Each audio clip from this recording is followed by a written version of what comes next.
Os objetivos, nós perdemos completamente o chão, porque nós não sabemos para onde ir, não sabemos o que fazer, não sabemos como agir, e a gente tem uma pecinha dentro da gente que muitas vezes interfere nisso tudo, que é a nossa mente.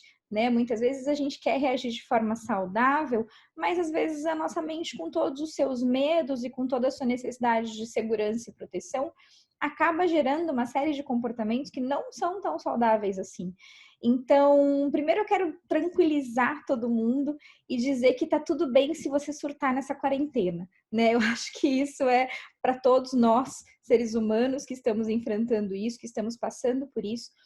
Nos meus atendimentos com os meus pacientes, até comigo mesmo, na minha experiência pessoal, eu percebo muitos altos e baixos, muita oscilação de humor, muita falta de estabilidade na produtividade, no cumprimento das suas tarefas, na sua rotina, no seu dia a dia, nas suas relações, porque nesse momento é como se a gente estivesse participando de um grande Big Brother, né? Estão todos confinados em suas casas, alguns sozinhos, outros convivendo com seus parceiros, cônjuges, com seus filhos, com seus pais.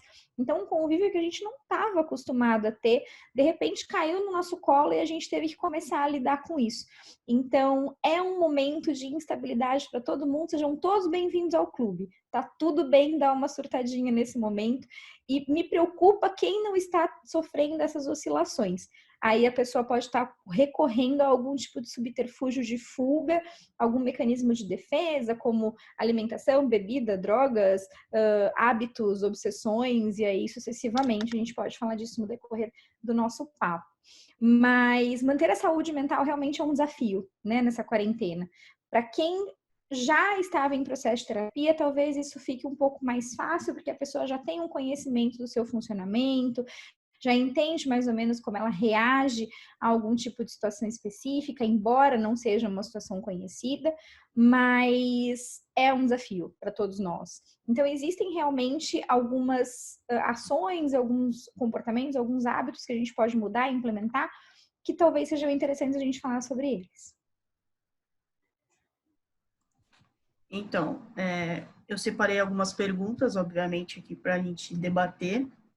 E a primeira delas é se você acha importante que a pessoa que está trabalhando de casa, né, se ela tirar o pijama e colocar uma outra roupa, se ajuda, se não ajuda, como é que seria? Bem, como eu disse, né, é um momento confuso para todo mundo. No começo, muita gente achou que estava de férias, que a situação ia passar rápido, que tudo ia se normalizar, e vamos curtir então os primeiros dias que eu não tenho nada para fazer, que eu não tenho horário, que eu não tenho satisfação para dar.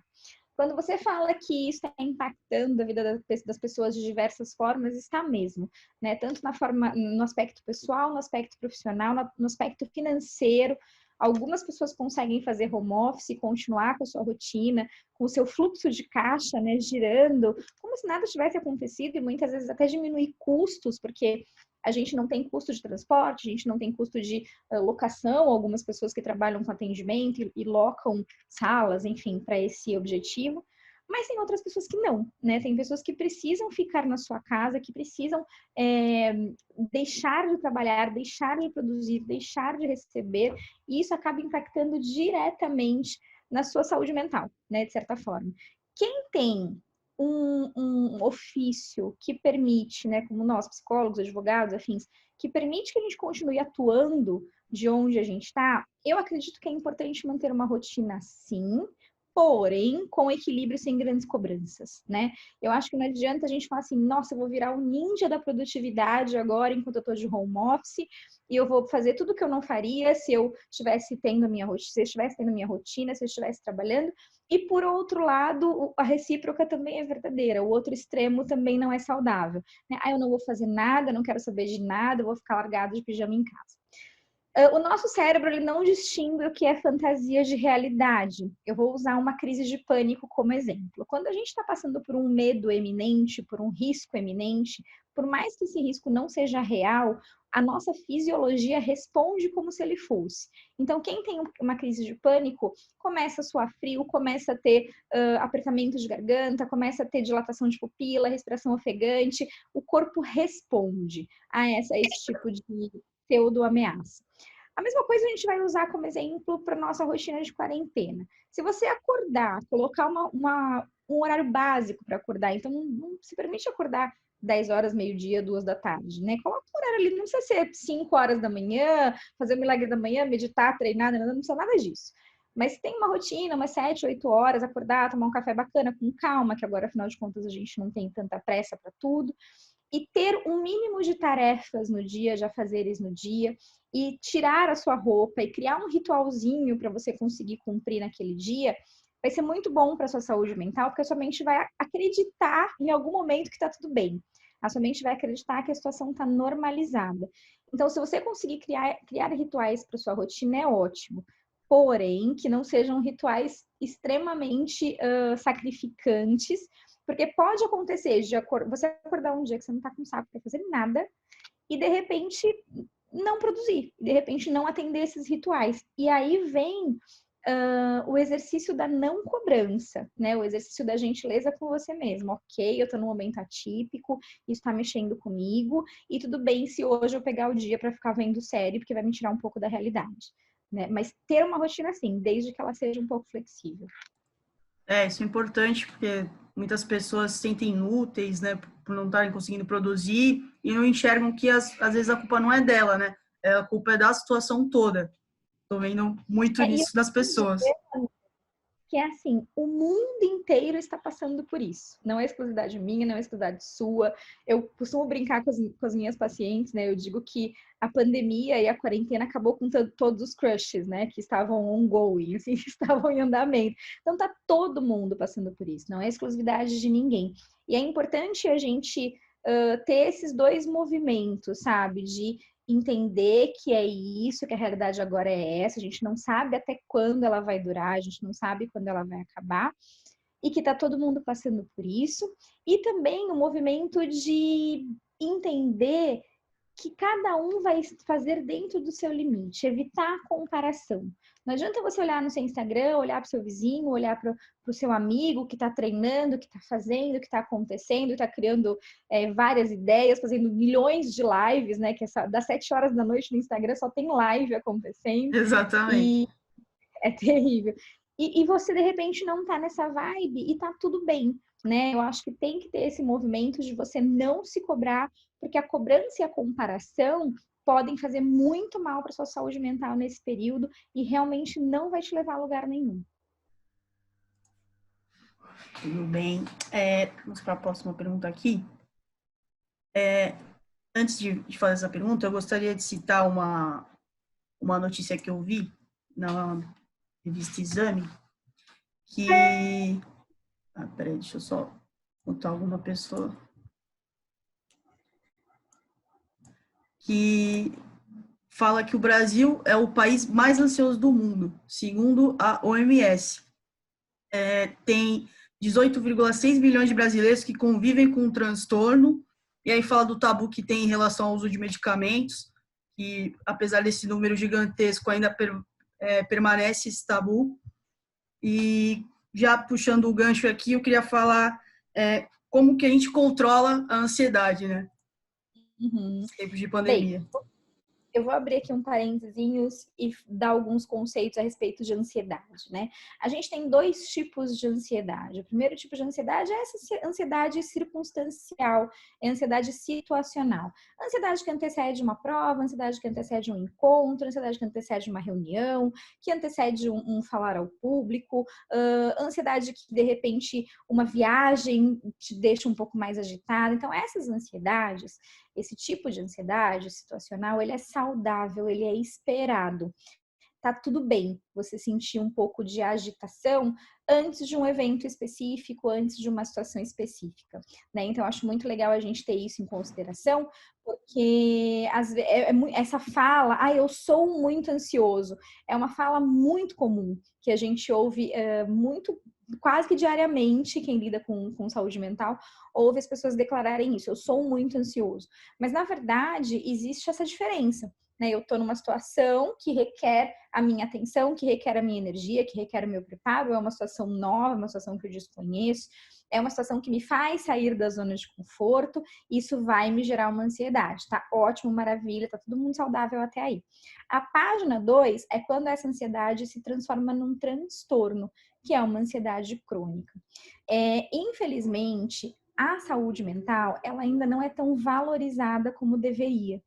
Tudo começa pela mente, eu acredito muito nisso. As doenças físicas, elas são consequência de como a sua mente processa todo o seu histórico e toda a sua vida que vem lá atrás.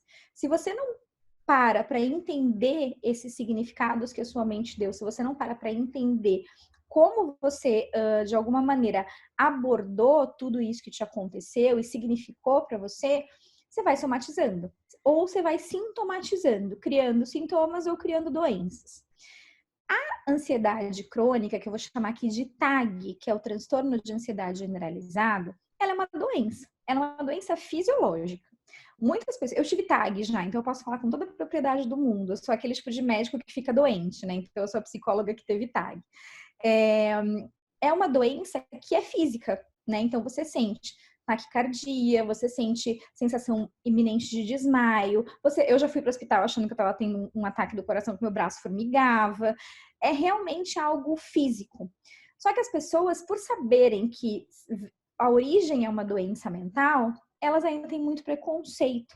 E elas ainda não veem a necessidade de se tratar como se trataria um câncer, por exemplo, como se trataria uma diabetes, como se trataria uma pressão arterial alta. Infelizmente, as pessoas ainda têm muito essa resistência. Por quê? Existe muito a lenda de que se você não controla a sua mente, você é uma pessoa fraca. E isso não é verdade. A nossa mente é um órgão que ela precisa ser tratada de qualquer outra forma. Se você tem um câncer ou você é uma pessoa fraca, não faz o mínimo sentido. Só que o médico da doença mental é o psicólogo e o psiquiatra. E as pessoas ainda têm muito preconceito com isso. O psiquiatra lida com a parte medicamentosa, que vai lidar e vai tratar os sintomas fisiológicos dessa doença. Que nada mais é do que uma comunicação hormonal no nosso cérebro, como a nossa mente processa os nossos hormônios, né? Na ansiedade vai secretar um pouco mais de adrenalina, na depressão secreta um pouco menos, então o médico vem para fazer esses ajustes químicos no nosso cérebro. E o psicólogo vem para tratar a causa desse problema. Então, por que uma TAG, por que um transtorno de ansiedade generalizada acometeu alguém? Quais foram os significados que essa pessoa deu para sua vida para desenvolver uma TAG? Como ela avaliou o histórico todo que aconteceu até então para ela desenvolver uma TAG? Enfim.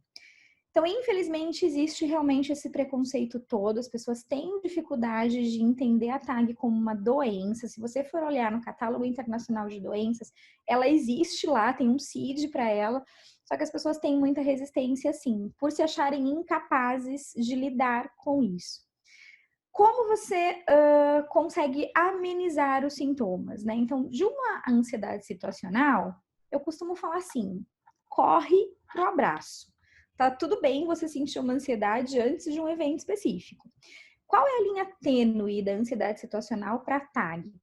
A ansiedade situacional, ela não vai te causar grandes prejuízos. Ela vai ser uma situação que não vai te incapacitar, que você vai sentir aquele nervosinho, aquele frio na barriga, aquela sensação boa da ansiedade, mas ela não te incapacita. A TAG incapacita.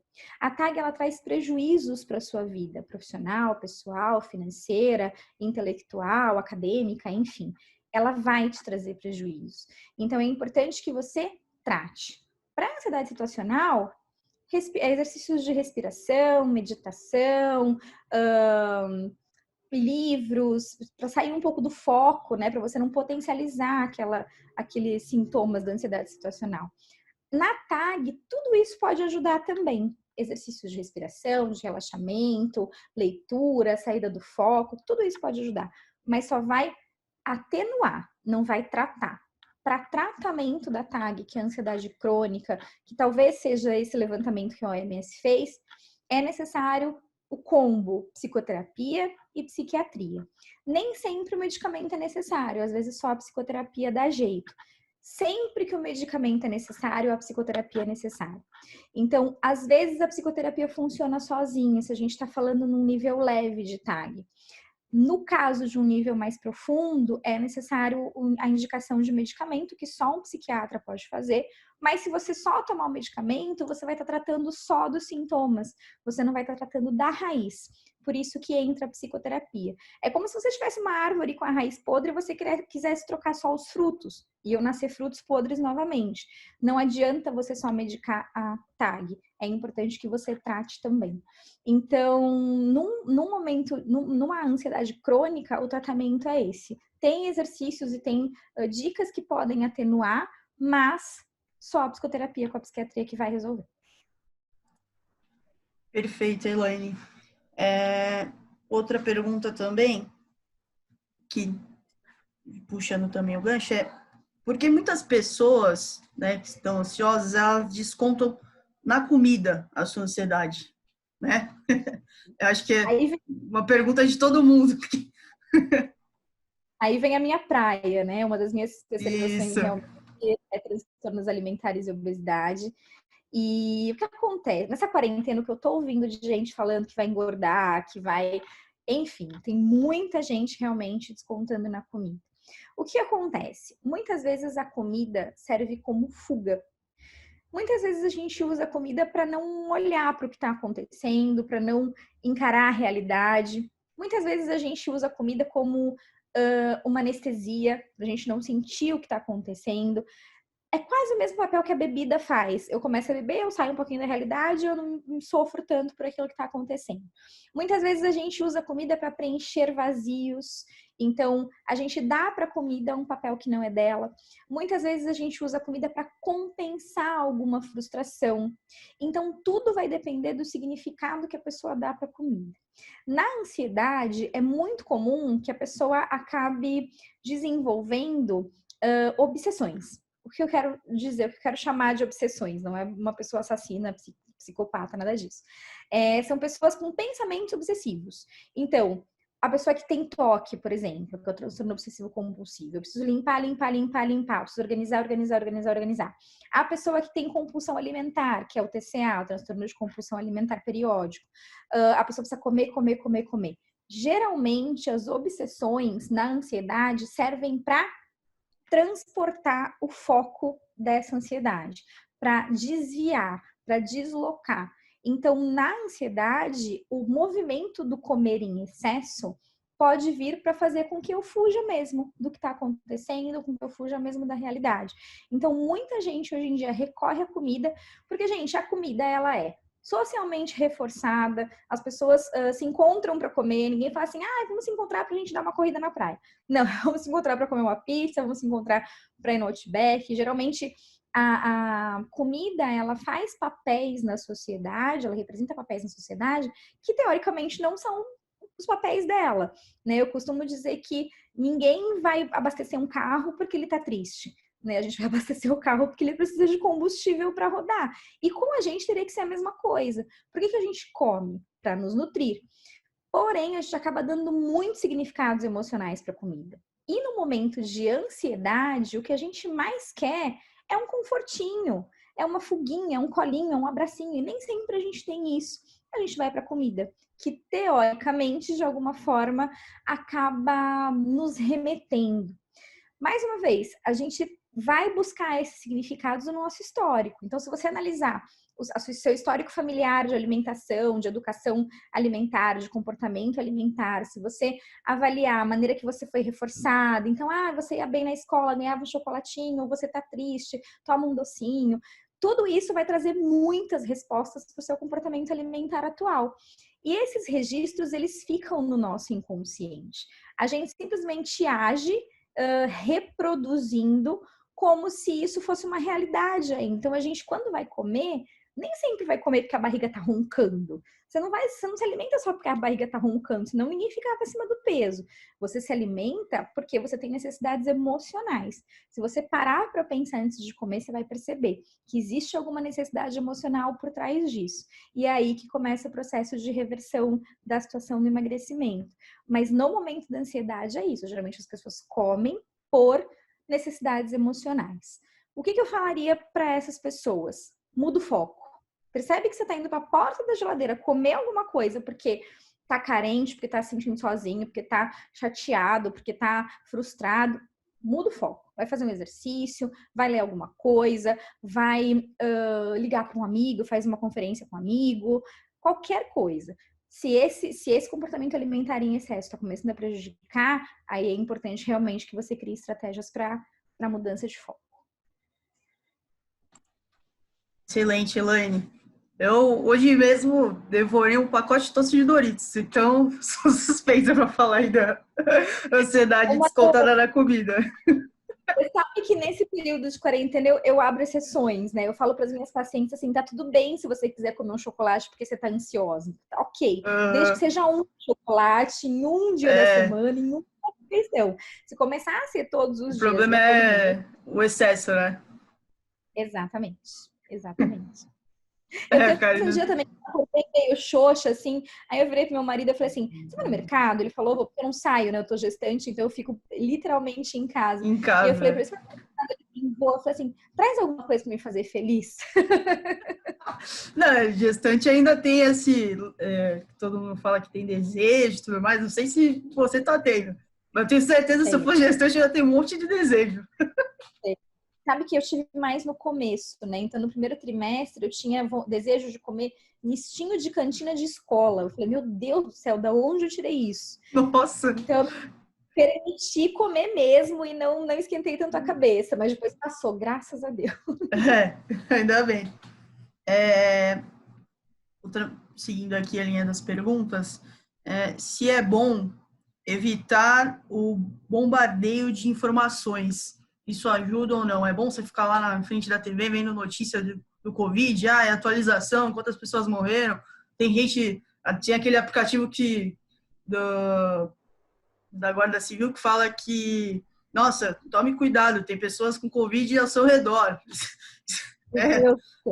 E aí a pessoa acaba ficando louca, né? Tem informações de todo lado. Na verdade, eu costumo dizer para as pessoas assim, busque informação uma vez ao dia, porque assim, você não precisa ter informação mais do que isso, você não está na linha de frente, você não está atuando de forma preventiva, você não está. A única coisa que você está fazendo é em casa, respeitando a quarentena e fazendo as coisas que estejam dentro do seu controle. Então, duas coisas que eu sempre oriento. Obter informações uma vez ao dia só, eu acho que está de bom tamanho, se você realmente precisar. Porque quem acaba se alimentando em excesso das informações e já tem uma ansiedade a ser desenvolvida, já tem predisposição à ansiedade, isso aí vai ser um gatilho para a pessoa começar a criar fantasias na cabeça dela que não estão relacionadas à realidade que ela está vivendo. Então, realmente não é legal. Não é legal para o emocional de ninguém ficar vendo covas sendo abertas e corpos sendo empilhados. É uma coisa realmente muito bizarra. Então, não. Né, busca informação só uma vez no dia e de fontes confiáveis. Eu acho importante a gente deixar de lado um pouco o vídeo do áudio, ou aliás, o áudio do WhatsApp. Isso, tem muita fake news. A minha mãe é rainha de fake news. Ela me fala uns negócios. Eu falo, de onde você pegou isso, mãe? Não, me mandaram no WhatsApp aqui. Eu falei, não, mãe, não tem nada a ver. Eu também. A minha é ótima nisso e ela é ótima em corrente, assim. Se dependesse da minha mãe, o mundo estaria já curado da Covid só pelas correntes que ela manda diariamente pra gente. Ainda bem que a gente não segue. Sim, superstições, aí toma água quente, aí não sei o quê. Nossa Senhora, ela tá fazendo tudo. Não. Mas é muito importante realmente que a gente se atenha só a informações de fontes confiáveis, né? Para a gente não aumentar o nível de fantasia que a nossa mente pode criar. E uma outra coisa também que eu acho muito legal é a gente ter muito cuidado com o excesso de cuidado. Então, assim, a gente entende que é importante, de repente, ter higienização correta, adequada e tal, mas nada além, né? Eu já ouvi falar de pessoas que lavam tanto a mão que chegam a machucar a mão. Então, assim, não precisa, né? Vê direitinho o que você precisa cumprir de acordo com a tua realidade, de acordo com as suas necessidades, e não precisa ir além disso, porque senão você vai ficar um obsessivo por limpeza e aí para desenvolver um toque é um pezinho. Sim, eu que sou virginiana também já tenho um pé lá. Também. Depois de sair daqui da live, você me tornar sua paciente, que estou vendo aqui, identificando com várias coisas. Aqui meio que você já respondeu numa outra pergunta que eu fiz, que era se era bom estabelecer uma rotina, é importante? Só para ressaltar, se você quiser. Sim, uma rotina mínima, né? Uma rotina mínima da hora de acordar, da hora de dormir, do trabalho que você tem que fazer.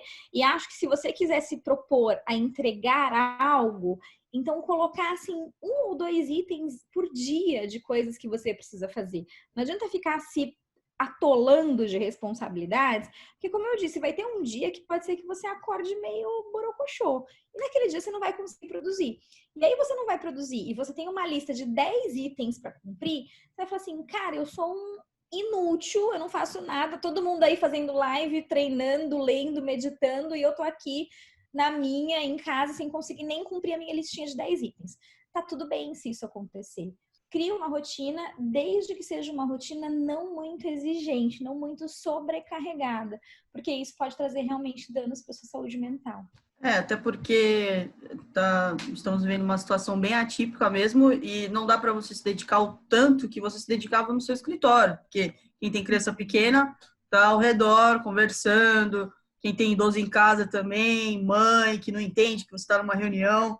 Então, é bem complicado de você cumprir suas metas. Realmente, acho que se você reduzir, você vai se sentir melhor, porque você vai estar lá cumprindo, né, as suas tarefas. Sim. Eu elegi para quarentena uma palavra que eu acho que define muito o nosso comportamento nesse período, que é a flexibilidade. Se você não for flexível nesse momento, você surta, né? Então, quem tende a ser muito rígido consigo, com as suas entregas, com os seus resultados, nesse momento vai surtar se não flexibilizar. Então, usar da flexibilidade para conseguir lidar com todas as demandas, demandas financeiras, demandas familiares, demandas profissionais, demandas pessoais, a pessoa vai acabar espanando, né? Porque as demandas financeiras, como eu falei no comecinho, tem muita gente que está sendo financeiramente, economicamente prejudicada com isso. A gente sabe, não dá pra gente ser hipócrita. Mas talvez seja um momento de você flexibilizar um pedido de comida delivery, por exemplo, um momento de você cortar um outro gasto que seja excessivo, para que você consiga sobreviver. Depois tudo vai voltar ao normal, mas nesse momento, ou não, né? Eu espero que não volte também, mas nesse momento é um momento de flexibilização. Perfeito, Elaine. A última pergunta aqui que eu gostaria de fazer é se é bom procurar fazer uma terapia e quais são os seus benefícios, né?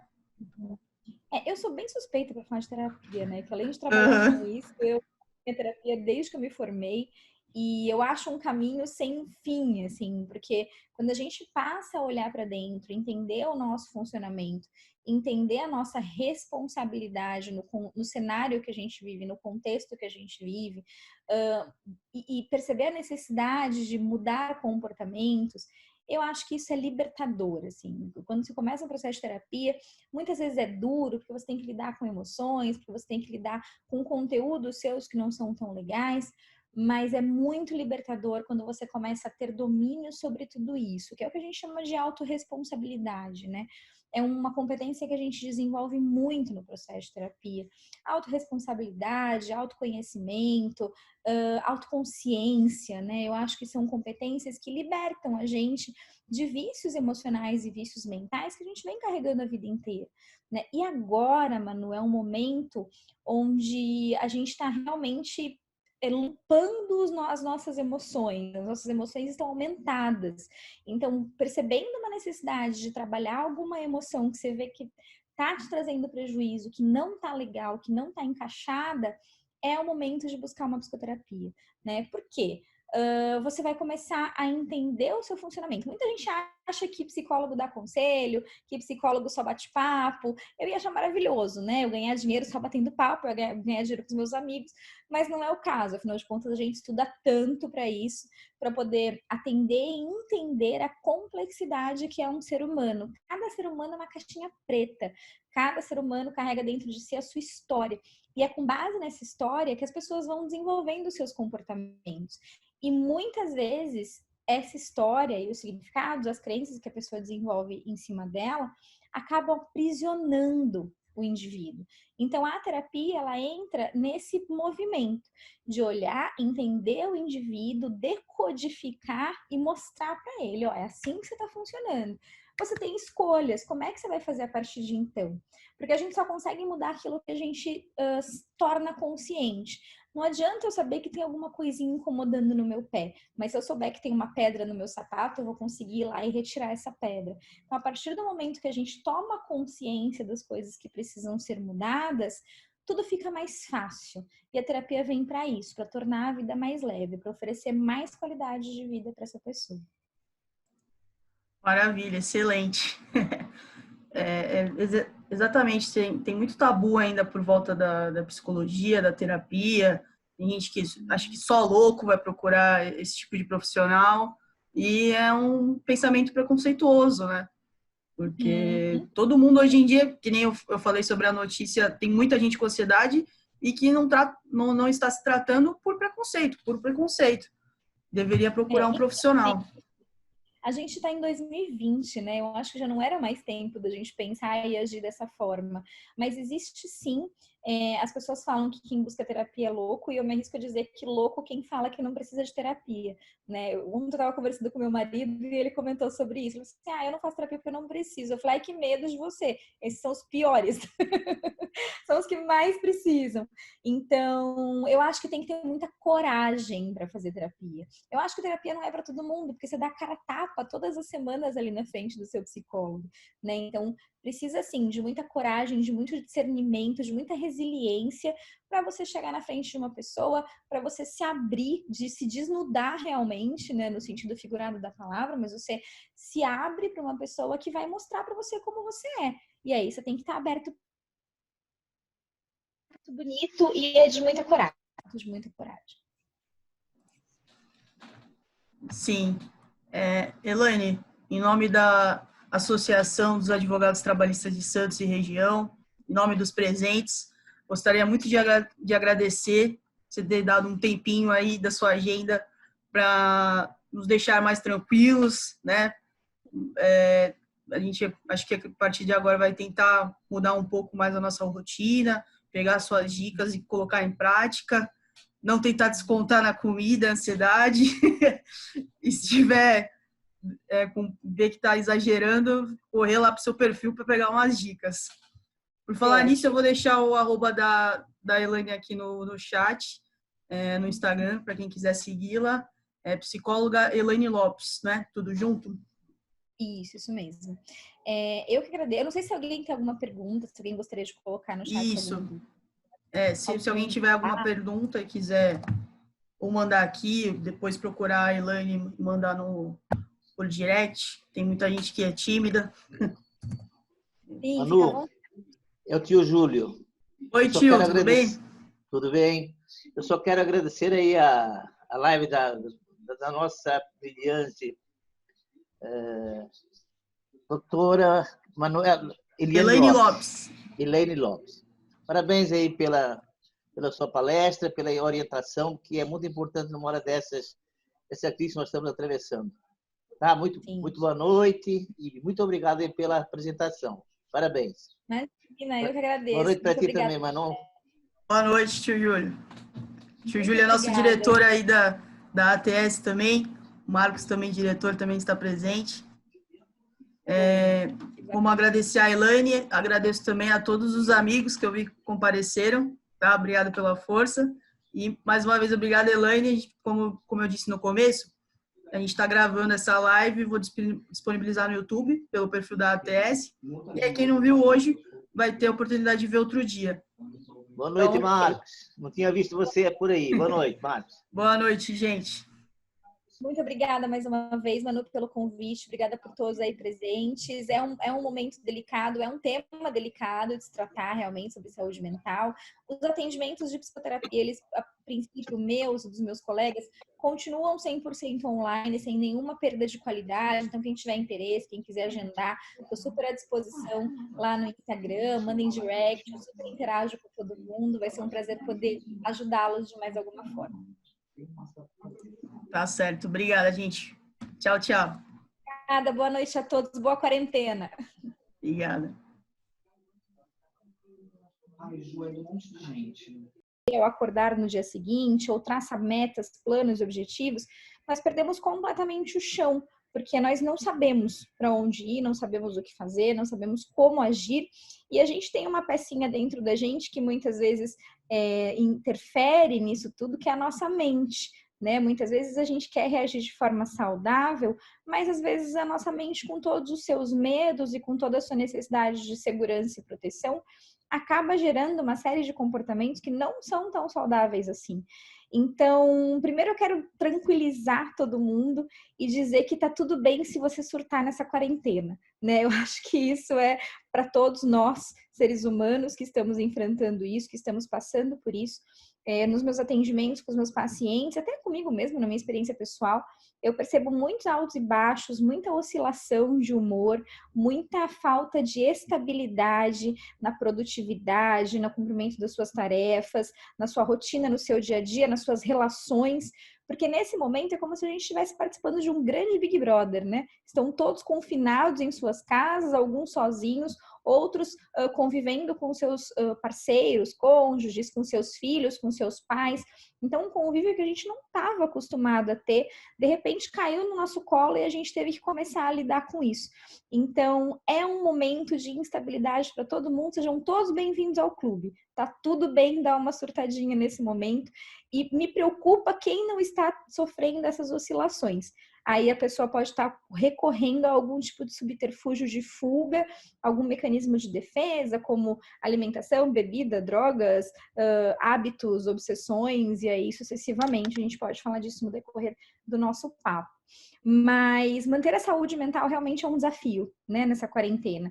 Para quem já estava em processo de terapia, talvez isso fique um pouco mais fácil, porque a pessoa já tem um conhecimento do seu funcionamento, já entende mais ou menos como ela reage a algum tipo de situação específica, embora não seja uma situação conhecida, mas é um desafio para todos nós. Então, existem realmente algumas ações, alguns comportamentos, alguns hábitos que a gente pode mudar e implementar, que talvez sejam interessantes a gente falar sobre eles.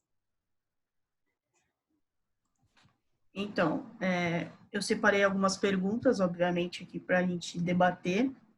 E a primeira delas é se você acha importante que a pessoa que está trabalhando de casa, né, se ela tirar o pijama e colocar uma outra roupa, se ajuda, se não ajuda, como é que seria? Bem, como eu disse, né, é um momento confuso para todo mundo.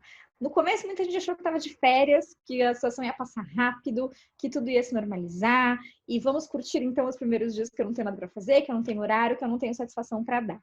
Quando você fala que isso está impactando a vida das pessoas de diversas formas, está mesmo, né? Tanto no aspecto pessoal, no aspecto profissional, no aspecto financeiro. Algumas pessoas conseguem fazer home office, continuar com a sua rotina, com o seu fluxo de caixa, né, girando, como se nada tivesse acontecido, e muitas vezes até diminuir custos, porque a gente não tem custo de transporte, a gente não tem custo de locação, algumas pessoas que trabalham com atendimento e locam salas, enfim, para esse objetivo. Mas tem outras pessoas que não, né? Tem pessoas que precisam ficar na sua casa, que precisam deixar de trabalhar, deixar de produzir, deixar de receber, e isso acaba impactando diretamente na sua saúde mental, né? De certa forma. Quem tem um ofício que permite, né, como nós, psicólogos, advogados, afins, que permite que a gente continue atuando de onde a gente está, eu acredito que é importante manter uma rotina sim, porém com equilíbrio, sem grandes cobranças, né? Eu acho que não adianta a gente falar assim, nossa, eu vou virar o ninja da produtividade agora enquanto eu tô de home office e eu vou fazer tudo que eu não faria se eu estivesse tendo a minha rotina, se eu estivesse tendo a minha rotina, se eu estivesse trabalhando. E por outro lado, a recíproca também é verdadeira, o outro extremo também não é saudável, né? Ah, eu não vou fazer nada, não quero saber de nada, eu vou ficar largado de pijama em casa. O nosso cérebro ele não distingue o que é fantasia de realidade. Eu vou usar uma crise de pânico como exemplo. Quando a gente está passando por um medo eminente, por um risco eminente, por mais que esse risco não seja real, a nossa fisiologia responde como se ele fosse. Então, quem tem uma crise de pânico começa a suar frio, começa a ter apertamento de garganta, começa a ter dilatação de pupila, respiração ofegante. O corpo responde a esse tipo de pseudo-ameaça. A mesma coisa a gente vai usar como exemplo para nossa rotina de quarentena. Se você acordar, colocar um horário básico para acordar, então não se permite acordar 10 horas, meio-dia, 2 da tarde, né? Coloca um horário ali, não precisa ser 5 horas da manhã, fazer o milagre da manhã, meditar, treinar, não precisa nada disso. Mas tem uma rotina, umas 7, 8 horas, acordar, tomar um café bacana, com calma, que agora, afinal de contas, a gente não tem tanta pressa para tudo. E ter um mínimo de tarefas no dia, de afazeres no dia, e tirar a sua roupa e criar um ritualzinho para você conseguir cumprir naquele dia, vai ser muito bom para a sua saúde mental, porque a sua mente vai acreditar em algum momento que está tudo bem. A sua mente vai acreditar que a situação está normalizada. Então, se você conseguir criar rituais para sua rotina, é ótimo. Porém, que não sejam rituais extremamente sacrificantes, porque pode acontecer de você acordar um dia que você não está com saco para fazer nada e, de repente, não produzir, de repente, não atender esses rituais. E aí vem o exercício da não cobrança, né? O exercício da gentileza com você mesmo. Ok, eu tô num momento atípico, isso tá mexendo comigo, e tudo bem se hoje eu pegar o dia para ficar vendo série, porque vai me tirar um pouco da realidade, né? Mas ter uma rotina assim, desde que ela seja um pouco flexível. Isso é importante, porque muitas pessoas se sentem inúteis, né, por não estarem conseguindo produzir e não enxergam que às vezes a culpa não é dela, né? A culpa é da situação toda. Tô vendo muito E isso das pessoas. que é assim, o mundo inteiro está passando por isso. Não é exclusividade minha, não é exclusividade sua. Eu costumo brincar com as minhas pacientes, né? Eu digo que a pandemia e a quarentena acabou com todos os crushes, né? Que estavam ongoing, assim, que estavam em andamento. Então tá todo mundo passando por isso. Não é exclusividade de ninguém. E é importante a gente ter esses dois movimentos, sabe? De entender que é isso, que a realidade agora é essa, a gente não sabe até quando ela vai durar, a gente não sabe quando ela vai acabar, e que tá todo mundo passando por isso, e também o movimento de entender que cada um vai fazer dentro do seu limite, evitar a comparação. Não adianta você olhar no seu Instagram, olhar para o seu vizinho, olhar para o seu amigo que está treinando, que está fazendo, que está acontecendo, está criando várias ideias, fazendo milhões de lives, né? Que das 7 horas da noite no Instagram só tem live acontecendo. Exatamente. E é terrível. E você, de repente, não tá nessa vibe e tá tudo bem, né? Eu acho que tem que ter esse movimento de você não se cobrar, porque a cobrança e a comparação podem fazer muito mal para sua saúde mental nesse período e realmente não vai te levar a lugar nenhum. Tudo bem. Vamos para a próxima pergunta aqui. Antes de fazer essa pergunta, eu gostaria de citar uma notícia que eu vi na revista Exame, que... peraí, deixa eu só contar alguma pessoa. Que fala que o Brasil é o país mais ansioso do mundo, segundo a OMS. Tem 18,6 milhões de brasileiros que convivem com um transtorno, e aí fala do tabu que tem em relação ao uso de medicamentos, que apesar desse número gigantesco ainda permanece esse tabu. E já puxando o gancho aqui, eu queria falar como que a gente controla a ansiedade, né? Uhum. Tempos de pandemia. Bem, eu vou abrir aqui um parênteses e dar alguns conceitos a respeito de ansiedade, né? A gente tem 2 tipos de ansiedade. O primeiro tipo de ansiedade é essa ansiedade circunstancial, é a ansiedade situacional. A ansiedade que antecede uma prova, a ansiedade que antecede um encontro, a ansiedade que antecede uma reunião, que antecede um falar ao público, a ansiedade que, de repente, uma viagem te deixa um pouco mais agitada. Então, essas ansiedades, esse tipo de ansiedade situacional, ele é saudável, ele é esperado. Tá tudo bem você sentir um pouco de agitação antes de um evento específico, antes de uma situação específica, né? Então, eu acho muito legal a gente ter isso em consideração, porque essa fala, eu sou muito ansioso, é uma fala muito comum, que a gente ouve muito, quase que diariamente, quem lida com saúde mental, ouve as pessoas declararem isso, eu sou muito ansioso. Mas, na verdade, existe essa diferença. né? Eu tô numa situação que requer a minha atenção, que requer a minha energia, que requer o meu preparo, é uma situação nova, uma situação que eu desconheço, é uma situação que me faz sair da zona de conforto, isso vai me gerar uma ansiedade, tá? Ótimo, maravilha, tá todo mundo saudável até aí. A página 2 é quando essa ansiedade se transforma num transtorno, que é uma ansiedade crônica. Infelizmente, a saúde mental, ela ainda não é tão valorizada como deveria. Tudo começa pela mente, eu acredito muito nisso. As doenças físicas, elas são consequência de como a sua mente processa todo o seu histórico e toda a sua vida que vem lá atrás. Se você não para entender esses significados que a sua mente deu, se você não para entender como você, de alguma maneira, abordou tudo isso que te aconteceu e significou para você, você vai somatizando. Ou você vai sintomatizando, criando sintomas ou criando doenças. A ansiedade crônica, que eu vou chamar aqui de TAG, que é o transtorno de ansiedade generalizada, ela é uma doença. Ela é uma doença fisiológica. Muitas pessoas... Eu tive TAG já, então eu posso falar com toda a propriedade do mundo. Eu sou aquele tipo de médico que fica doente, né? Então eu sou a psicóloga que teve TAG. É uma doença que é física, né? Então você sente taquicardia, você sente sensação iminente de desmaio. Eu já fui para o hospital achando que eu estava tendo um ataque do coração, que meu braço formigava. É realmente algo físico. Só que as pessoas, por saberem que a origem é uma doença mental, elas ainda têm muito preconceito. E elas ainda não veem a necessidade de se tratar como se trataria um câncer, por exemplo, como se trataria uma diabetes, como se trataria uma pressão arterial alta. Infelizmente, as pessoas ainda têm muito essa resistência. Por quê? Existe muito a lenda de que se você não controla a sua mente, você é uma pessoa fraca. E isso não é verdade. A nossa mente é um órgão que ela precisa ser tratada de qualquer outra forma. Se você tem um câncer e você é uma pessoa fraca, não faz o mínimo sentido. Só que o médico da doença mental é o psicólogo e o psiquiatra. E as pessoas ainda têm muito preconceito com isso. O psiquiatra lida com a parte medicamentosa, que vai lidar e vai tratar os sintomas fisiológicos dessa doença. Que nada mais é do que uma comunicação hormonal no nosso cérebro, como a nossa mente processa os nossos hormônios, né? Na ansiedade vai secretar um pouco mais de adrenalina, na depressão secreta um pouco menos, então o médico vem para fazer esses ajustes químicos no nosso cérebro.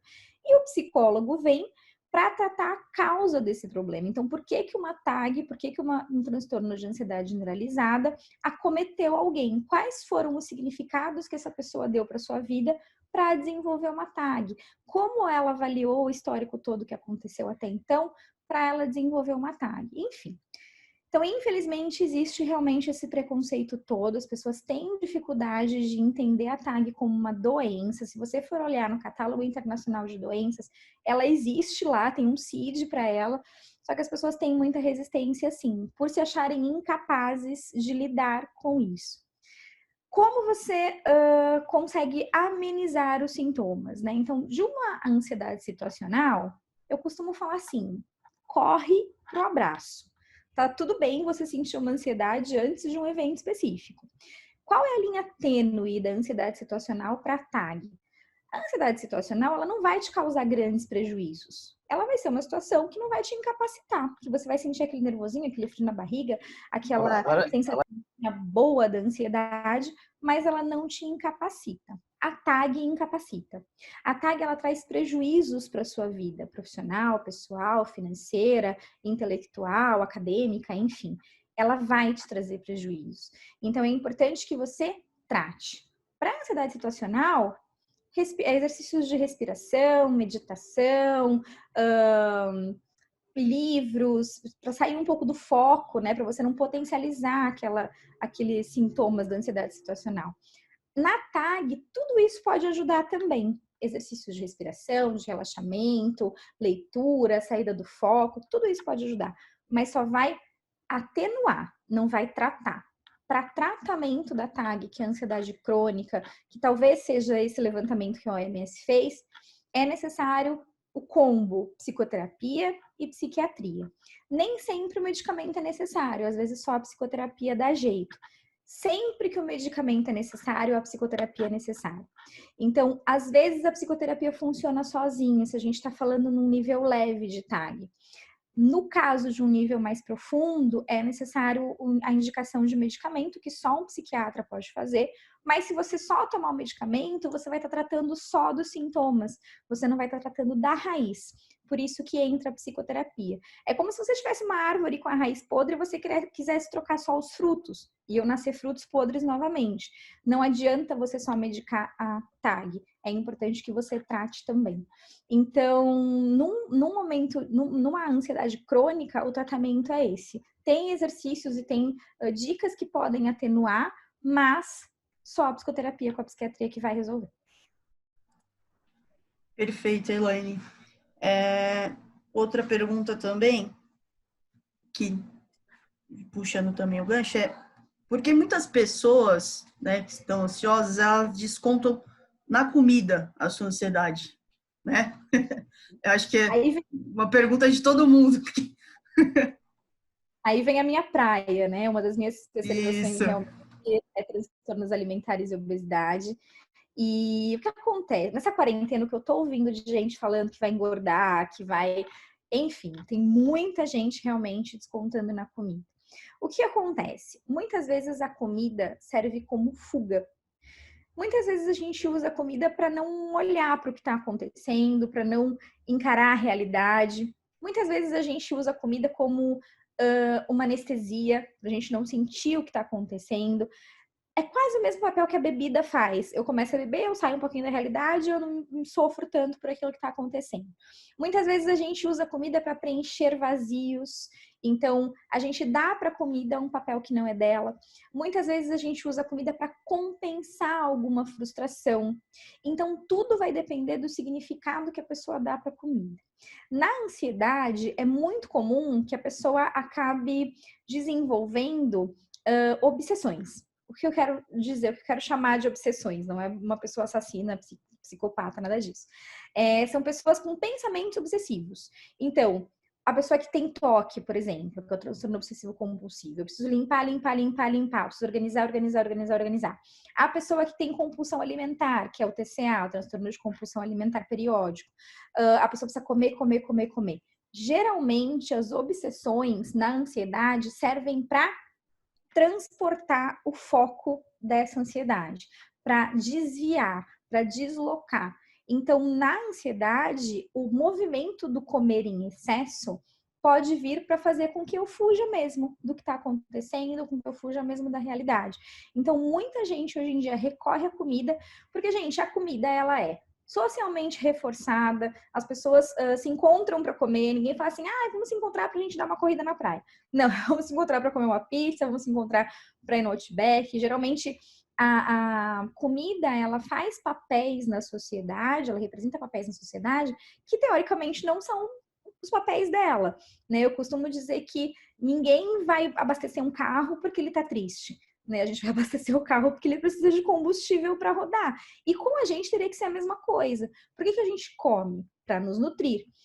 Porém, a gente acaba dando muitos significados emocionais para a comida. E no momento de ansiedade, o que a gente mais quer é um confortinho, é uma fuguinha, é um colinho, é um abracinho. E nem sempre a gente tem isso. A gente vai para a comida, que teoricamente, de alguma forma, acaba nos remetendo. Mais uma vez, a gente vai buscar esses significados no nosso histórico. Então, se você analisar o seu histórico familiar de alimentação, de educação alimentar, de comportamento alimentar, se você avaliar a maneira que você foi reforçada, então, você ia bem na escola, ganhava um chocolatinho, você tá triste, toma um docinho, tudo isso vai trazer muitas respostas para o seu comportamento alimentar atual. E esses registros, eles ficam no nosso inconsciente. A gente simplesmente age reproduzindo como se isso fosse uma realidade. Então, a gente, quando vai comer, nem sempre vai comer porque a barriga tá roncando. Você não se alimenta só porque a barriga tá roncando, senão ninguém ficava acima do peso. Você se alimenta porque você tem necessidades emocionais. Se você parar para pensar antes de comer, você vai perceber que existe alguma necessidade emocional por trás disso. E é aí que começa o processo de reversão da situação do emagrecimento. Mas no momento da ansiedade é isso. Geralmente as pessoas comem por necessidades emocionais. O que eu falaria para essas pessoas? Muda o foco. Percebe que você está indo para a porta da geladeira comer alguma coisa porque tá carente, porque tá se sentindo sozinho, porque tá chateado, porque tá frustrado, muda o foco. Vai fazer um exercício, vai ler alguma coisa, vai ligar para um amigo, faz uma conferência com um amigo, qualquer coisa. Se esse comportamento alimentar em excesso está começando a prejudicar, aí é importante realmente que você crie estratégias para mudança de foco. Excelente, Elaine. Eu hoje mesmo devorei um pacote de toast de Doritos, então sou suspeita para falar aí da ansiedade descontada na comida. Você sabe que nesse período de quarentena eu abro exceções, né? Eu falo para as minhas pacientes assim, tá tudo bem se você quiser comer um chocolate porque você tá ansiosa. Tá ok. Desde que seja um chocolate em um dia da semana, em uma refeição. Se começar a ser todos os dias... O problema é o excesso, né? Exatamente. Um dia também eu meio xoxa, assim, aí eu virei pro meu marido e falei assim, você vai no mercado? Ele falou, porque eu não saio, né? Eu tô gestante, então eu fico literalmente em casa. Em casa. E eu falei pra ele, você vai no mercado? Eu falei assim, traz alguma coisa pra me fazer feliz. Não, gestante ainda tem esse... todo mundo fala que tem desejo e tudo mais, não sei se você tá tendo. Mas eu tenho certeza que se eu for gestante, eu já tenho um monte de desejo. Sabe que eu tive mais no começo, né? Então, no primeiro trimestre, eu tinha desejo de comer mistinho de cantina de escola. Eu falei, meu Deus do céu, da onde eu tirei isso? Nossa! Então, eu permiti comer mesmo e não esquentei tanto a cabeça. Mas depois passou, graças a Deus. Ainda bem.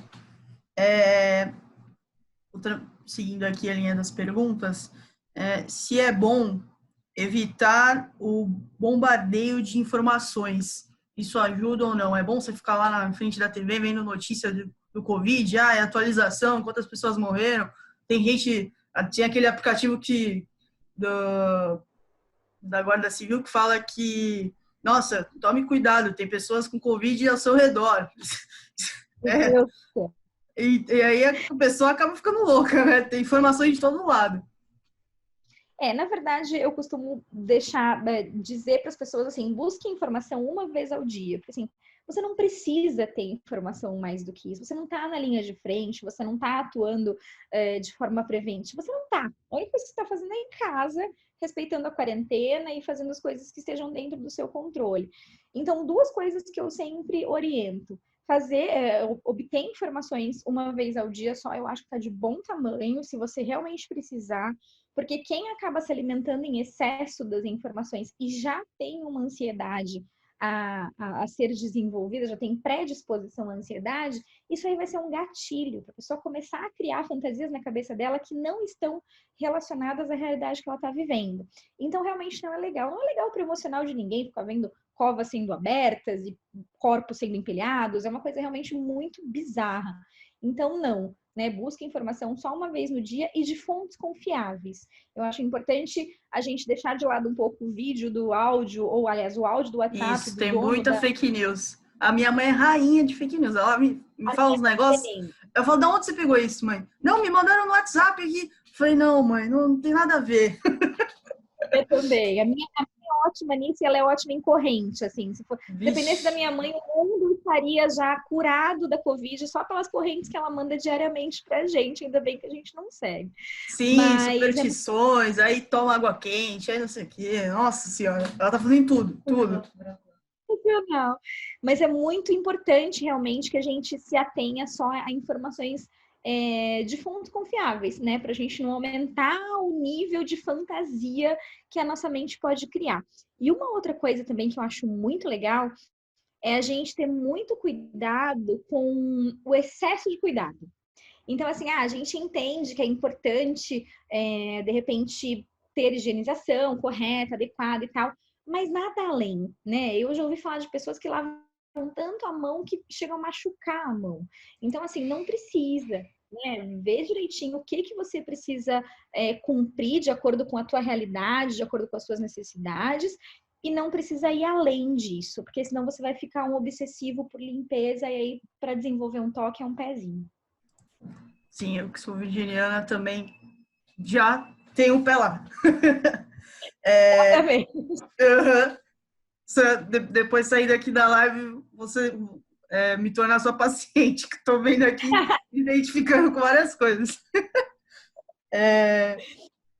Aqui é meio que você já respondeu numa outra pergunta que eu fiz, que era se era bom estabelecer uma rotina, é importante? Só para ressaltar, se você quiser. Sim, uma rotina mínima, né? Uma rotina mínima da hora de acordar, da hora de dormir, do trabalho que você tem que fazer. E acho que se você quiser se propor a entregar algo, então colocar assim 1 ou 2 itens por dia de coisas que você precisa fazer. Não adianta ficar se atolando de responsabilidades, porque como eu disse, vai ter um dia que pode ser que você acorde meio borocochô. E naquele dia você não vai conseguir produzir.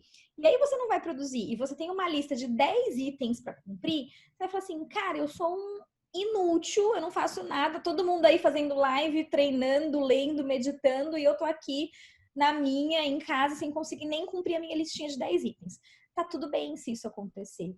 Cria uma rotina, desde que seja uma rotina não muito exigente, não muito sobrecarregada, porque isso pode trazer realmente danos para sua saúde mental.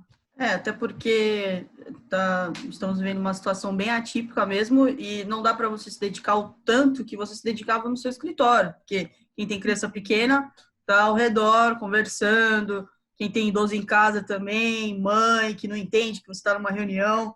Então, é bem complicado de você cumprir suas metas. Realmente, acho que se você reduzir, você vai se sentir melhor, porque você vai estar lá cumprindo, né, as suas tarefas.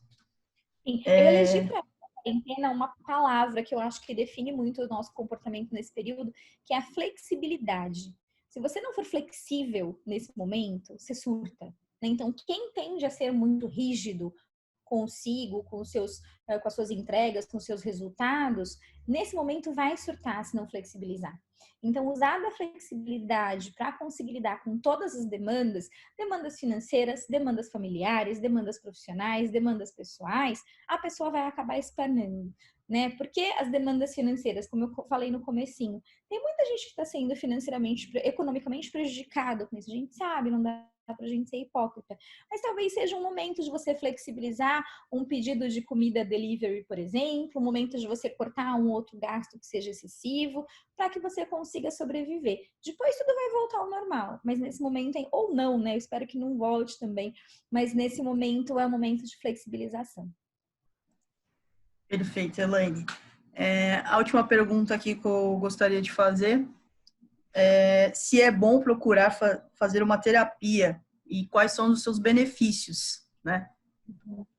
Eu sou bem suspeita para falar de terapia, né? Que além de trabalhar com isso, eu tenho terapia desde que eu me formei e eu acho um caminho sem fim, assim, porque quando a gente passa a olhar para dentro, entender o nosso funcionamento, entender a nossa responsabilidade no cenário que a gente vive, no contexto que a gente vive, e perceber a necessidade de mudar comportamentos, eu acho que isso é libertador, assim. Quando você começa um processo de terapia, muitas vezes é duro, porque você tem que lidar com emoções, porque você tem que lidar com conteúdos seus que não são tão legais, mas é muito libertador quando você começa a ter domínio sobre tudo isso, que é o que a gente chama de autorresponsabilidade, né?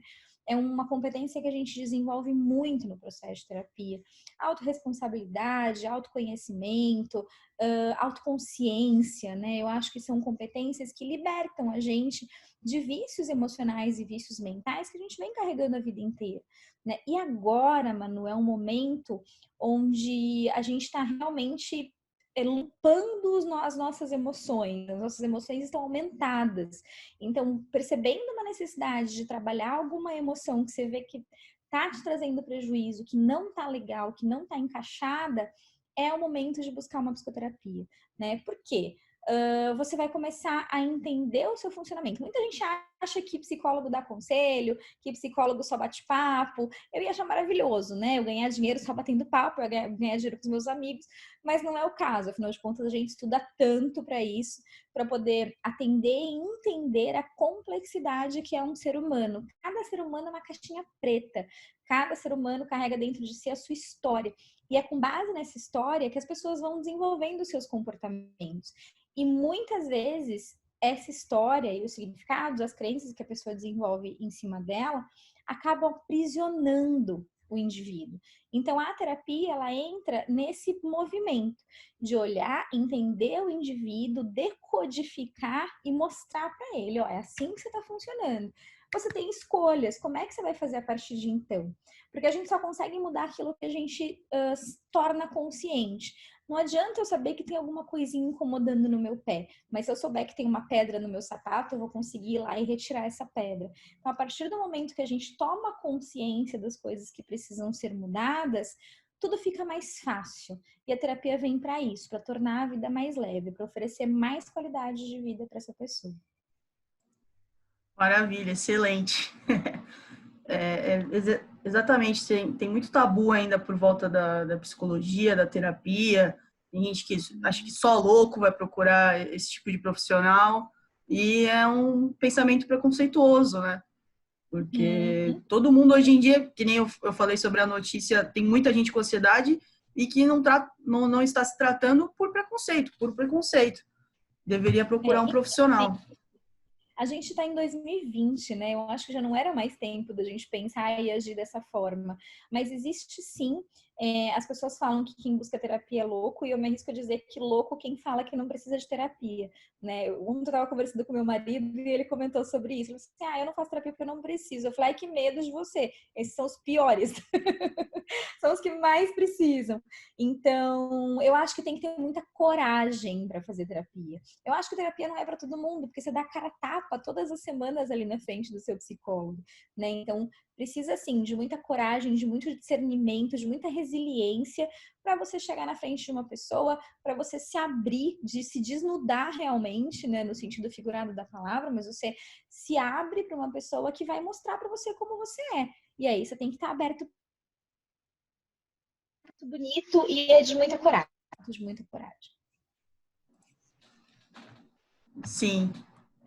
Elaine, em nome da Associação dos Advogados Trabalhistas de Santos e Região, em nome dos presentes, gostaria muito de agradecer você ter dado um tempinho aí da sua agenda para nos deixar mais tranquilos, né? A gente, acho que a partir de agora vai tentar mudar um pouco mais a nossa rotina, pegar suas dicas e colocar em prática, não tentar descontar na comida, a ansiedade, e se tiver ver que está exagerando, correr lá para o seu perfil para pegar umas dicas. Por falar nisso, eu vou deixar o @, da Elaine aqui no chat, no Instagram, para quem quiser segui-la. É psicóloga Elaine Lopes, né? Tudo junto? Isso mesmo. Eu que agradeço. Eu não sei se alguém tem alguma pergunta, se alguém gostaria de colocar no chat. Isso. Se alguém tiver alguma pergunta e quiser ou mandar aqui, depois procurar a Elaine e mandar por direct. Tem muita gente que é tímida. Sim, Manu, é o tio Júlio. Oi, tio, tudo bem? Tudo bem. Eu só quero agradecer aí a live da nossa brilhante doutora Elaine Lopes. Elaine Lopes. Parabéns aí pela sua palestra, pela orientação, que é muito importante numa hora essa crise que nós estamos atravessando. Tá? Muito boa noite e muito obrigado aí pela apresentação. Parabéns. Imagina, eu que agradeço. Boa noite para ti também, Manu. Boa noite, tio Júlio. Tio Júlio é nosso diretor aí da ATS também. O Marcos também, diretor, também está presente. Vamos agradecer a Elaine, agradeço também a todos os amigos que eu vi que compareceram, tá? Obrigado pela força. E, mais uma vez, obrigado, Elaine. Como eu disse no começo, a gente está gravando essa live, vou disponibilizar no YouTube, pelo perfil da ATS. E aí, quem não viu hoje, vai ter a oportunidade de ver outro dia. Boa noite, Marcos. Não tinha visto você por aí. Boa noite, Marcos. Boa noite, gente. Muito obrigada mais uma vez, Manu, pelo convite. Obrigada por todos aí presentes. É um momento delicado, é um tema delicado de se tratar realmente sobre saúde mental. Os atendimentos de psicoterapia, eles, a princípio, meus e dos meus colegas, continuam 100% online, sem nenhuma perda de qualidade. Então, quem tiver interesse, quem quiser agendar, estou super à disposição lá no Instagram, mandem direct, eu super interajo com todo mundo. Vai ser um prazer poder ajudá-los de mais alguma forma. Tá certo. Obrigada, gente. Tchau, tchau. Obrigada. Boa noite a todos. Boa quarentena. Obrigada. Ai, Ju, é um monte de gente. Ao acordar no dia seguinte, ou traça metas, planos e objetivos, nós perdemos completamente o chão, porque nós não sabemos para onde ir, não sabemos o que fazer, não sabemos como agir, e a gente tem uma pecinha dentro da gente que muitas vezes interfere nisso tudo, que é a nossa mente. Né? Muitas vezes a gente quer reagir de forma saudável, mas às vezes a nossa mente, com todos os seus medos e com toda a sua necessidade de segurança e proteção, acaba gerando uma série de comportamentos que não são tão saudáveis assim. Então, primeiro eu quero tranquilizar todo mundo e dizer que tá tudo bem se você surtar nessa quarentena, né? Eu acho que isso é para todos nós, seres humanos, que estamos enfrentando isso, que estamos passando por isso.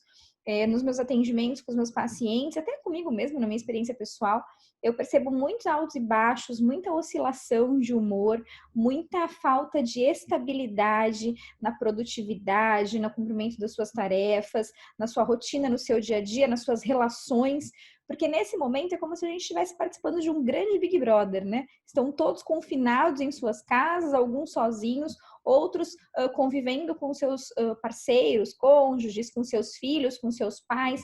Então, um convívio que a gente não estava acostumado a ter, de repente caiu no nosso colo e a gente teve que começar a lidar com isso. Então, é um momento de instabilidade para todo mundo, sejam todos bem-vindos ao clube. Tá tudo bem dar uma surtadinha nesse momento e me preocupa quem não está sofrendo essas oscilações.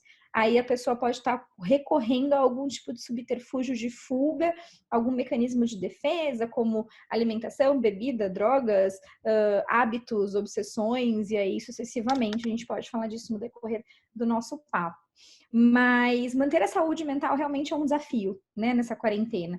Para quem já estava em processo de terapia, talvez isso fique um pouco mais fácil, porque a pessoa já tem um conhecimento do seu funcionamento, já entende mais ou menos como ela reage a algum tipo de situação específica, embora não seja uma situação conhecida, mas é um desafio para todos nós. Então, existem realmente algumas ações, alguns comportamentos, alguns hábitos que a gente pode mudar e implementar, que talvez sejam interessantes a gente falar sobre eles.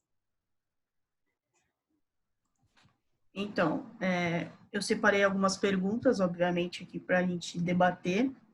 E a primeira delas é se você acha importante que a pessoa que está trabalhando de casa, né, se ela tirar o pijama e colocar uma outra roupa, se ajuda, se não ajuda, como é que seria?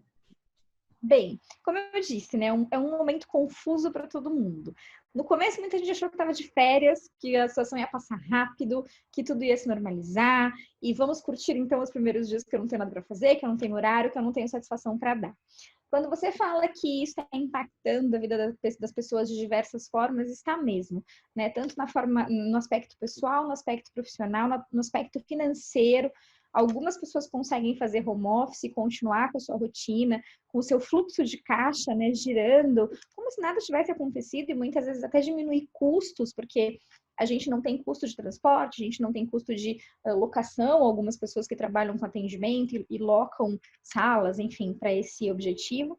Mas tem outras pessoas que não, né? Tem pessoas que precisam ficar na sua casa, que precisam deixar de trabalhar, deixar de produzir, deixar de receber, e isso acaba impactando diretamente na sua saúde mental, né? De certa forma.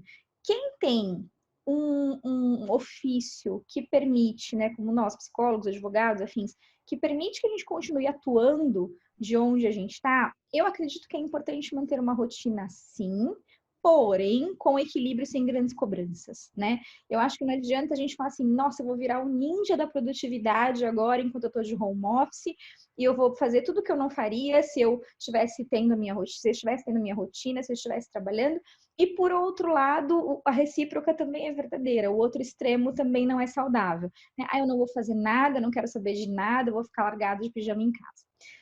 O nosso cérebro ele não distingue o que é fantasia de realidade. Eu vou usar uma crise de pânico como exemplo. Quando a gente está passando por um medo eminente, por um risco eminente, por mais que esse risco não seja real, a nossa fisiologia responde como se ele fosse.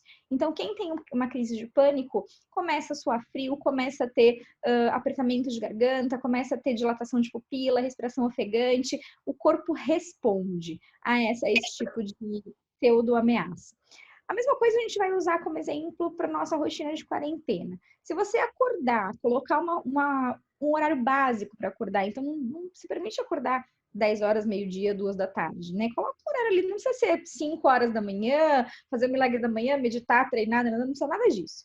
Mas tem uma rotina, umas 7, 8 horas, acordar, tomar um café bacana, com calma, que agora, afinal de contas, a gente não tem tanta pressa para tudo. E ter um mínimo de tarefas no dia, de afazeres no dia, e tirar a sua roupa e criar um ritualzinho para você conseguir cumprir naquele dia, vai ser muito bom para a sua saúde mental, porque a sua mente vai acreditar em algum momento que está tudo bem. A sua mente vai acreditar que a situação está normalizada. Então, se você conseguir criar rituais para sua rotina, é ótimo. Porém, que não sejam rituais extremamente sacrificantes, porque pode acontecer de você acordar um dia que você não está com saco para fazer nada e, de repente, não produzir, de repente, não atender esses rituais. E aí vem o exercício da não cobrança, né? O exercício da gentileza com você mesmo. Ok, eu tô num momento atípico, isso tá mexendo comigo, e tudo bem se hoje eu pegar o dia para ficar vendo série, porque vai me tirar um pouco da realidade, né? Mas ter uma rotina assim, desde que ela seja um pouco flexível. Isso é importante, porque muitas pessoas se sentem inúteis, né, por não estarem conseguindo produzir e não enxergam que às vezes a culpa não é dela, né? A culpa é da situação toda. Tô vendo muito nisso das pessoas. Que é assim, o mundo inteiro está passando por isso. Não é exclusividade minha, não é exclusividade sua. Eu costumo brincar com as minhas pacientes, né? Eu digo que a pandemia e a quarentena acabou com todos os crushes, né? Que estavam ongoing, assim, que estavam em andamento. Então tá todo mundo passando por isso. Não é exclusividade de ninguém. E é importante a gente ter esses dois movimentos, sabe? De entender que é isso, que a realidade agora é essa, a gente não sabe até quando ela vai durar, a gente não sabe quando ela vai acabar, e que tá todo mundo passando por isso, e também o movimento de entender que cada um vai fazer dentro do seu limite, evitar a comparação. Não adianta você olhar no seu Instagram, olhar para o seu vizinho, olhar para o seu amigo que está treinando, que está fazendo, que está acontecendo, está criando várias ideias, fazendo milhões de lives, né? Que das 7 horas da noite no Instagram só tem live acontecendo. Exatamente. E é terrível. E você, de repente, não tá nessa vibe e tá tudo bem, né? Eu acho que tem que ter esse movimento de você não se cobrar, porque a cobrança e a comparação podem fazer muito mal para sua saúde mental nesse período e realmente não vai te levar a lugar nenhum. Tudo bem. Vamos para a próxima pergunta aqui. Antes de fazer essa pergunta, eu gostaria de citar uma notícia que eu vi na revista Exame, que... peraí, deixa eu só contar alguma pessoa. Que fala que o Brasil é o país mais ansioso do mundo, segundo a OMS. Tem 18,6 milhões de brasileiros que convivem com um transtorno, e aí fala do tabu que tem em relação ao uso de medicamentos, que apesar desse número gigantesco ainda permanece esse tabu. E já puxando o gancho aqui, eu queria falar como que a gente controla a ansiedade, né?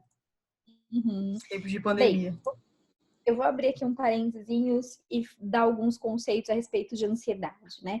A gente tem 2 tipos de ansiedade. O primeiro tipo de ansiedade é essa ansiedade circunstancial, é a ansiedade situacional. A ansiedade que antecede uma prova, a ansiedade que antecede um encontro, a ansiedade que antecede uma reunião, que antecede um falar ao público, a ansiedade que, de repente, uma viagem te deixa um pouco mais agitada. Então, essas ansiedades, esse tipo de ansiedade situacional, ele é saudável, ele é esperado.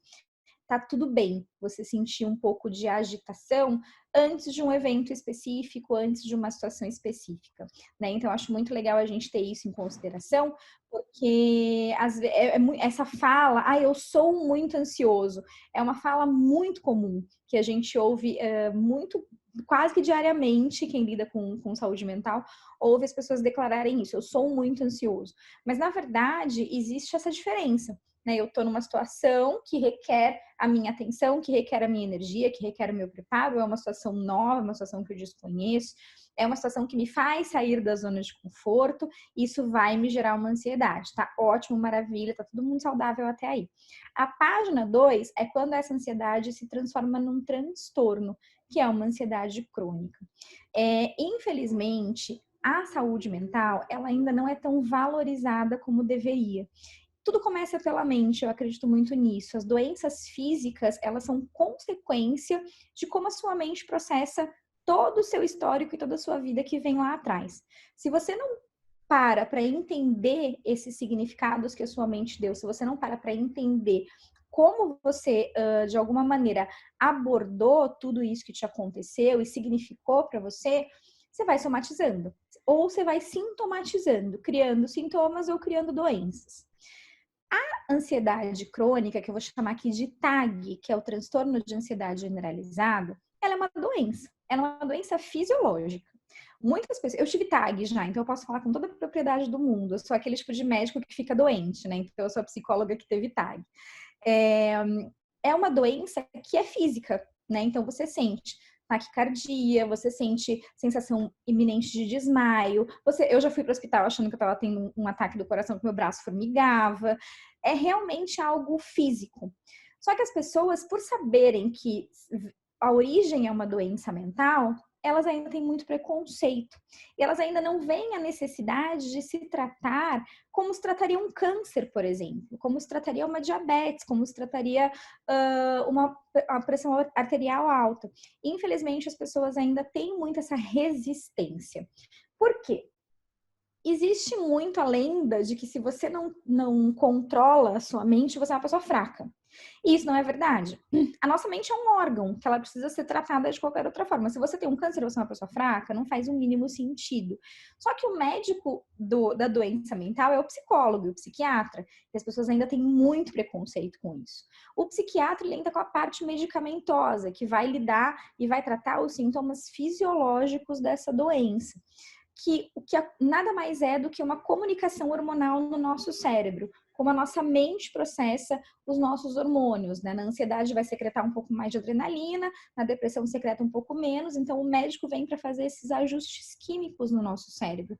E o psicólogo vem para tratar a causa desse problema. Então, por que uma TAG, por que um transtorno de ansiedade generalizada acometeu alguém? Quais foram os significados que essa pessoa deu para sua vida para desenvolver uma TAG? Como ela avaliou o histórico todo que aconteceu até então para ela desenvolver uma TAG? Enfim. Então, infelizmente, existe realmente esse preconceito todo. As pessoas têm dificuldade de entender a TAG como uma doença. Se você for olhar no catálogo internacional de doenças, ela existe lá, tem um CID para ela. Só que as pessoas têm muita resistência, sim, por se acharem incapazes de lidar com isso. Como você consegue amenizar os sintomas, né? Então, de uma ansiedade situacional, eu costumo falar assim: corre pro abraço. Tá tudo bem você sentir uma ansiedade antes de um evento específico. Qual é a linha tênue da ansiedade situacional para a TAG? A ansiedade situacional, ela não vai te causar grandes prejuízos. Ela vai ser uma situação que não vai te incapacitar, que você vai sentir aquele nervosinho, aquele frio na barriga, aquela sensação boa da ansiedade, mas ela não te incapacita. A TAG incapacita. A TAG, ela traz prejuízos para a sua vida profissional, pessoal, financeira, intelectual, acadêmica, enfim. Ela vai te trazer prejuízos. Então, é importante que você trate.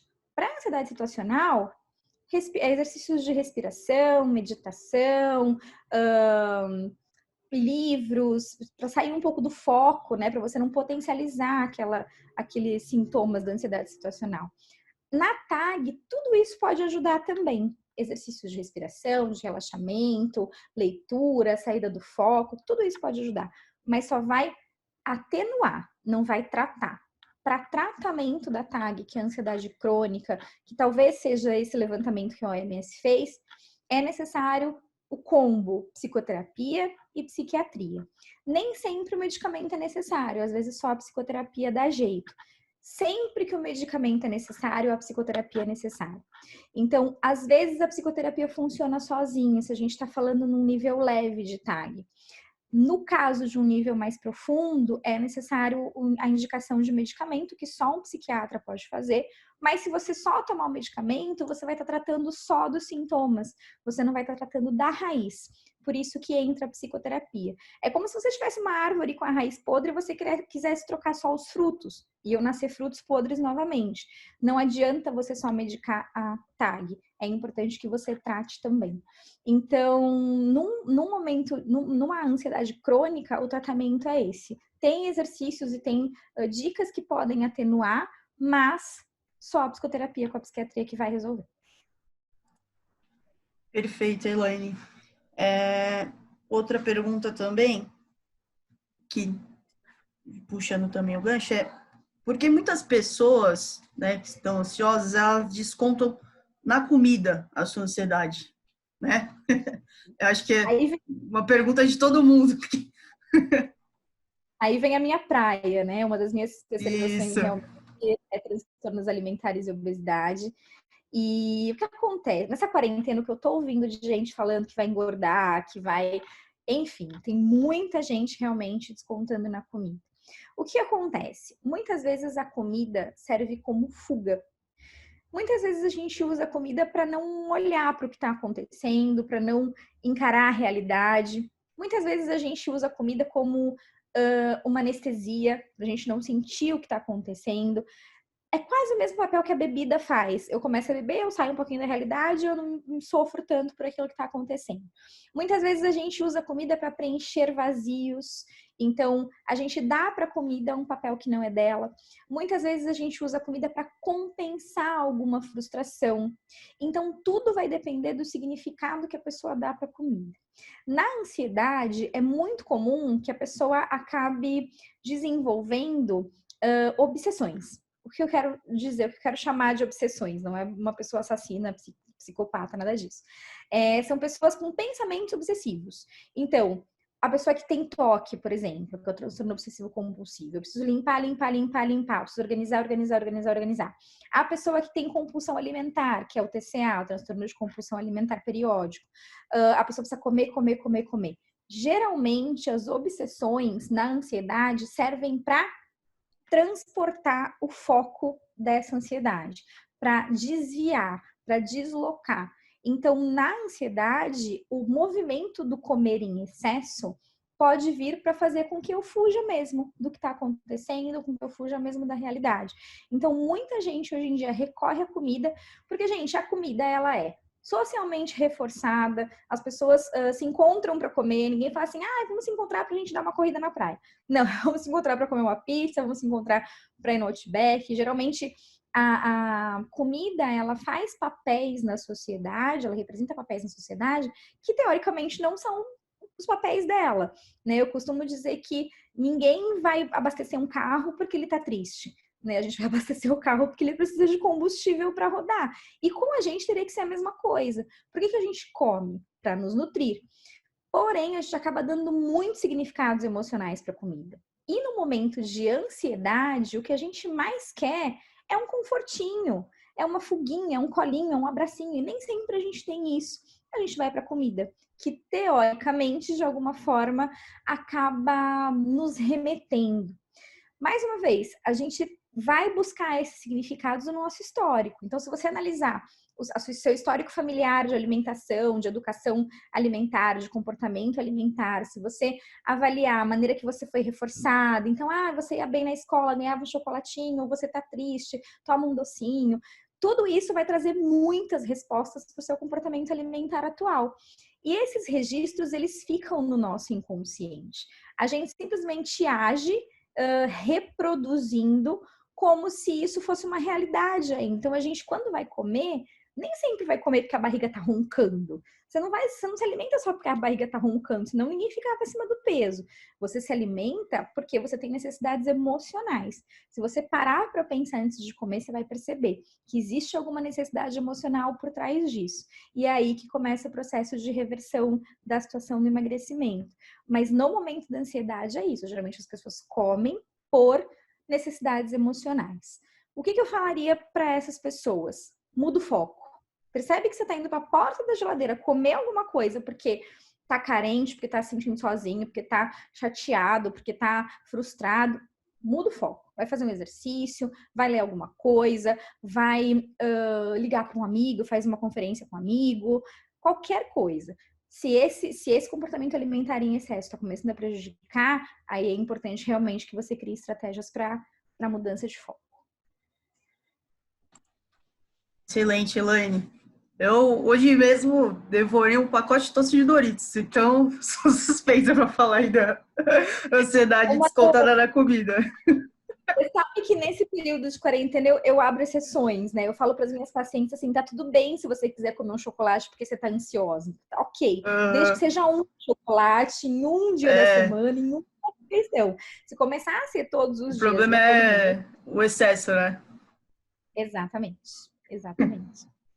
Eu teve um dia também que eu acordei meio xoxa, assim. Aí eu virei pro meu marido e falei assim: você vai no mercado? Ele falou: porque eu não saio, né? Eu tô gestante, então eu fico literalmente em casa. Em casa. E eu falei pra ele: você vai no mercado?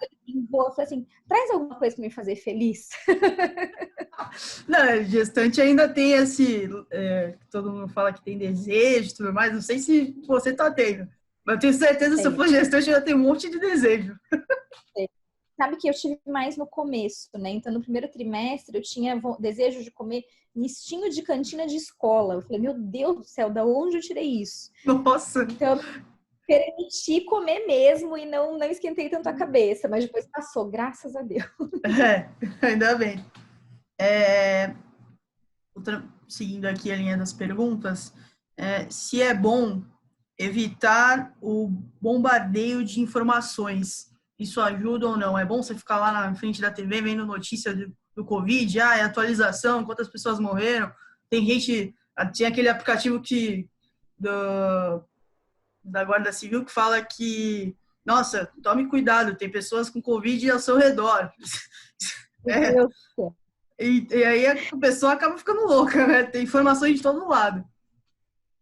Na verdade, eu costumo dizer para as pessoas assim, busque informação uma vez ao dia. Porque assim, você não precisa ter informação mais do que isso. Você não está na linha de frente, você não está atuando de forma preventiva. Você não está. A única coisa que você está fazendo é em casa, respeitando a quarentena e fazendo as coisas que estejam dentro do seu controle. Então, duas coisas que eu sempre oriento. Obter informações uma vez ao dia só, eu acho que está de bom tamanho, se você realmente precisar. Porque quem acaba se alimentando em excesso das informações e já tem uma ansiedade a ser desenvolvida, já tem predisposição à ansiedade, isso aí vai ser um gatilho para a pessoa começar a criar fantasias na cabeça dela que não estão relacionadas à realidade que ela está vivendo.